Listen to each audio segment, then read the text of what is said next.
BobbyFi, and I'm here with the CEO of Bettortakes, Steve Rubenfaer. We're going to be talking about the Bettortakes app, and we're going to be making weekly NFL picks. We're going to start trying to do this as a little segment every week, and the picks have been on fire this year. This is my overall edge score, and you can see some of the individuals. There's a lot of great things to go into about the app, but I'm going to let Steve sort of talk. For those of you guys who haven't seen the app, I really would encourage that everybody download it for free in the App Store. It's an incredible tool. Steve, why don't you talk a little bit about the app?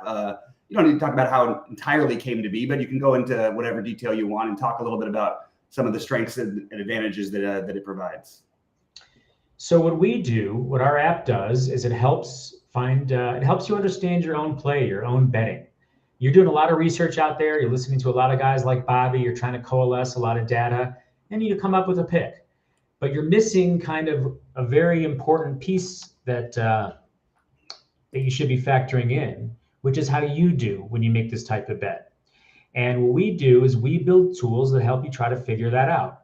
What you're seeing on the screen right now is a stat screen that shows, it's just a granular stat screen that shows here, this is Bobby's actual football, shows his stats for different categories, home fave, home dog. And there's really nothing like this on the market. It just kind of gives you a quick, after the fact, looking backwards of what your strengths and weaknesses are, and it might find some pretty cool stuff. Scroll up a bit. Let's try something. Let's see for this season only. There's those three dots. We just put this in, those three dots to the right. Yeah, let's see if we can get this season and see if that's working. It doesn't have this season. It's got last season. Oh, okay. Yeah, it's because you got the desktop, so the drop. Yeah, so Bobby's looking at this on a desktop version, which doesn't have. Anyway. Yeah. It's made to be used on your phone, but we're doing it so we can show the screen while we talk. Go ahead, Steve. Yeah, it's not really designed for desktop, but we can rig it. So basically, what we do is we build these tools that help you understand your own play. Our main flagship tool is called the Edge tool, and the way it works is you figure out what you're going to bet for the week or for the day. You check the tool and you find out how good you are. You tell us you want to bet. Let's say you want to bet the Dodgers. So we run it through our algorithm. We check your previous betting history, we find similar situations, and we give you an edge score. And your edge score is a representation of kind of your proficiency for that bet. Basically answers the question, when I make these bets in the past, how have I done? And they can give you a sense if maybe this is an area where you've been making mistakes. And that's the real value of the product, is it's going to point out areas where you keep making repeated mistakes, and it's just hurting your bankroll. And until somebody shows this to you, you just can't tell. Look at that edge score. That's crazy. That's for basketball. Yeah, that's the NBA one. This is the NFL one. That's nuts. Yeah. The bets have been on fire. So we wanted to start doing this. We have people asking about bets. I've been posting them, but I'm going to go. I thought it'd be fun to go through and pick them while we're here. Yeah. So I'm going to go to the bottom and look, this is under the insight screen, it tells you everything about your history. You can tell, like, just for me, one of the things that I learned, and it's something that I suspected as basically my job is all DFS related. So what do we focus on? We focus on the games that are, the over and unders. We want the games that are going to go off, and we want to shy away from the games that don't. And as in every sport, and you can see here, I've got a terrific score with my over under bets. And that's one thing that I've learned from this. And I've actually, I've tried to go against my edge score a number of times by playing these underdogs, and it is not happening for me. I know it's still a fairly small sample size, but this would be, if I just cut this out, we'd see an edge score well into the 60s, and that's probably the right thing to do. Anyway, we'll go through it and we'll pick this week's games. Let's just go to bet, and we will go through this week's games using this, and it's going to tell me at the end what they like and what they don't like. We don't necessarily need to pick every one of them right now, but I thought it'd be helpful. And it's look, I post all of my bets every week for TrueDFS, but I also wanted to share it with all you guys who are watching here. So we're going to go through this. And again, really, I would encourage every single person who bets on sports to download this in the App Store. It's free right now. There's no harm it's going to cause you. All you're going to do is get a better idea of what you're good at and what your strengths and weaknesses are, and then you'll follow those trends to making yourself some more money, or at least losing less money. Anyway, starting off with the London game, New England and Jacksonville. I don't have a strong take on these games. I have a tough time with the London games a little bit. My initial feeling is to probably go with, I was going to think under. I started to talk myself into it. I I think I'm actually going to go over, but I don't feel very strongly about this bet. So I'm just going to go 1 star on this bet. And you can see it gives you the best odds that are out there in the industry. Over 41.5, minus 105 is the best one. We're going to go with that. Going next to Cincinnati and Cleveland. This is a weird rivalry game where you end up getting a situation like these games always play like 13-7 or like 38-35. I think that Cincinnati's defense is bad enough, and Cleveland being at home, I'm hoping their offense can do something. But I think the over is the right bet here, and that's what I'm going to go with. It is also interesting to see a team that's 1-4 with a 6-point favorite on the road in a rivalry game. I was tempted to take Cleveland, but I just don't think I have it in me to bet on Deshaun Watson right now. I do feel pretty good about the over, so I'm going to go with a 3-star bet. We're going over 41.5. Dolphins in Indianapolis. Indianapolis plays faster than anybody else in the NFL. The problem is with Richardson, the quarterback, that is. The problem is I don't know how Miami is supposed to entirely keep up here. I feel very wish-washy on this specific game. I think my favorite bet here is the -3 for Indianapolis. Let's see if we can even find if there's a better number out there. It might take a minute to load here as we're on this thing. It's still -3. -3 at 105. I think this is probably the right thing to do, but I don't feel incredibly strong, so I'm leaving that as a 1-star bet. We'll get to a couple 5 stars, and I'm just going to go through the 1 p.m. slate, the 1 p.m. Eastern slate. It says 10 a.m. because I'm on the West Coast. The Eagles and Giants this week. I like the Eagles in this game, but I don't want to give up to 3 to the Giants at home. And I don't feel great about either side of the over-under in this one. So this is another one I'm sort of like reluctantly just betting the Eagles -160, at 165 even. I don't even want to do that. So I think I'm just going to stick with the -3. And yeah, I don't love these numbers, to be honest with you. I'm trying to do something where I'm betting every game this year. So I have to get some bet in on this game. You can click the arrow to the right. You can see some halftime bets. And if you go one more, you can see some prop bets. Maybe that's the thing to do, is take the under 21 at the half, because the Eagles have scored the fewest. They've scored 41 points in the first half all season. They have not scored in the first quarter this season, which is interesting. So I'm going to go under 21 in the first half. Let's do that. I haven't been betting much of those, but I like that idea. I think it's a good call there. Try and get a little bit, do something a little different, considering I don't love the other bets there. Glad I could help, man. Yeah, there you go. Seattle and Atlanta.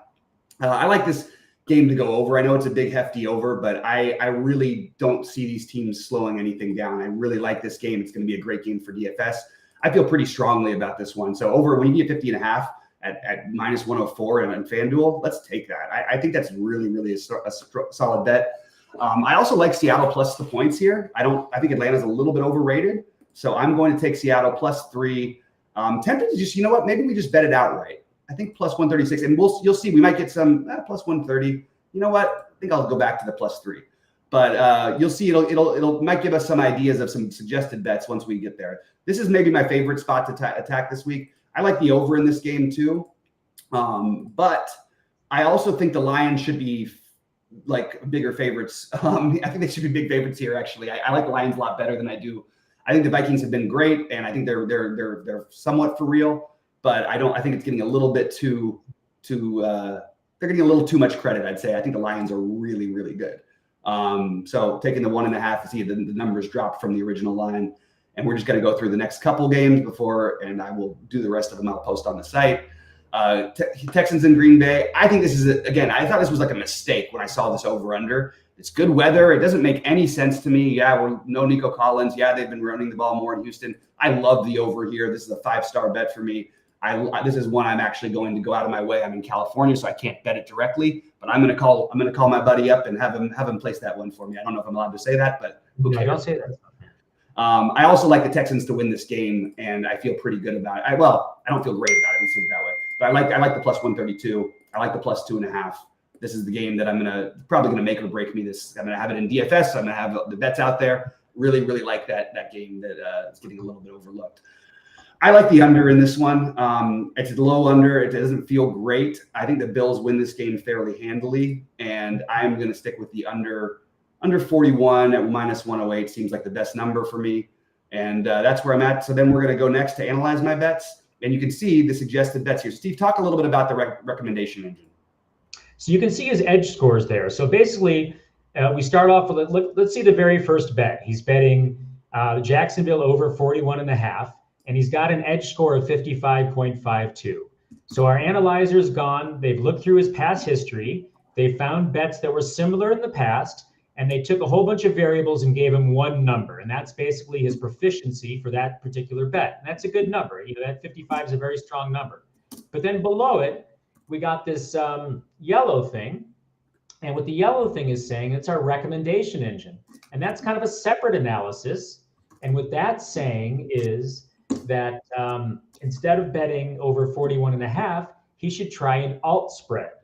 So a lot of you have seen those alt spreads. You might not know what they are, but when somebody's a 7-point favorite, you can bet 6 plus 6.5 plus 8. You can bet a whole bunch of other bets with different money line odds. And so that's what this is recommending. Now, the money line odds aren't that different because they're coming from different sports books right now. But basically, what they're telling Bobby is, hey, you're so good at this that instead of betting 40 over 41.5, you should bet over 43.5, because when you win these bets, you actually crush. You have a few points to spare. So why not take a little bit of a gamble and sacrifice a couple more points for some more money? So that's what new feature we have, the recommendation engine that finds your optimum place among those alt spreads. Mm-hmm. Yeah, and I go back and forth on these. This one I'm not going to take the extra points because it's 2 extra points and you're only getting, it's minus 102 instead of minus 105. But I will take this one instead. I'll take the under and take the plus money on the under 40. I think that's a reasonable bet. I don't know. We haven't seen the Tennessee thing look like an offense yet. I don't think it's magically going to change in Buffalo, but so I'm okay with going with that under. Down here, we have Green Bay. You can see I've done terrible with betting the underdogs. I'm still testing it out, so I'm still going to keep doing against. Again, I'm not making the actual bet on this one, but I do feel strongly about this, and I felt strongly about a number of them that I've been completely wrong about. It's by far my worst edge score of anything that I've seen because I have not done well with these underdogs. Obviously, you're going to lose most of the games with the underdogs, but it'll even out when you win some of the, like Cleveland last week at plus 385, and they probably should have won that game in Philly. But again, you can see my edge score is not great. Maybe just for the sake of this show, I'll take that bet out right now. And I like the going over. The problem is that the number's something's a little bit off here because it said the over at 48.5 is minus 113 and the over 47.5 is minus. It's because right now we don't allow you to select the alt spread. So you selected FanDuel. It's because of a different of sports books. But basically. Right. But really, Bobby, what it's telling you though, what it really means is if you're not really going to bet because you live in California, but it basically is saying at your own sports book, take over 48.5 instead. Yep, that makes sense. Again, Detroit, these have not been my road underdogs have not been good to me. I'm still letting it roll one more week at least. It didn't work for me last night either, but I'm still gambling for it a little bit. Detroit plus 1.5. Okay, I feel good about all these things. And then we've got another situation where with Seattle, I will take this 52.5 and take the plus odds there. I think that makes a lot of sense. Seattle plus 3. You can see pretty solid edge score on most of these. I haven't bet been betting the halves, but so this is why my number is exactly at 50 because that just means you're average, and I haven't done anything to show that I'm average or better than average or worse than average. Just yet. Miami, Indianapolis, minus 3. And then we have the Cincinnati Cleveland game. They're saying to go, I like that over 43.5. I think that's reasonable. I think that's a game that I could actually see myself if I was in a legal betting state. I would see, I think I could hike that one up to like 50 and probably get like, I don't know, plus 250 or something like that. And I would consider doing that this week. I do like that game to either go way over or way under. So I may as well take the plus odds and go take that. And it'll take me here, and then I have my action coming up. It'll update you live. It'll tell you how you're doing. And again, just going back to my screen here for how I've done so far, you can see, roughly it takes into account absolutely everything. And I don't know why, like I said, I don't know why anyone who bets on sports would not be using this app. So anybody with any questions out there, please drop them in. I did want to mention one more thing that I wrote in the chat. You can upload your entire betting history on here, and it'll immediately tell you what your overall edge score is and everything. And then you'll have all your information nicely tucked away. It's a great app. I think everybody should be using it. And I have no idea why you wouldn't be. I think in the future, this is going to be a part of the way everyone bets. And why not get it right now while it's free? Steve, anything else you want to talk about before we end up getting out of here? No, that's it. Just I'd love to have your feedback. My email is steve@bettortakes.com. Download the app. It's free. There's no reason not to try it. And I'd love to hear what you think. Good luck this Absolutely. weekend. Everyone make a little bit of money. All right, let's go. Let's make some money this week. Thanks so much, Steve, for being here. And we will make this a weekly spot. Anybody with any questions, pop them on in there. And if not, you can always hit us up in the Discord, both the Bettortakes Discord and the TrueDFS Discord. I will attach that when we post this later on the Bettortakes Twitter. So good luck to everybody this week. And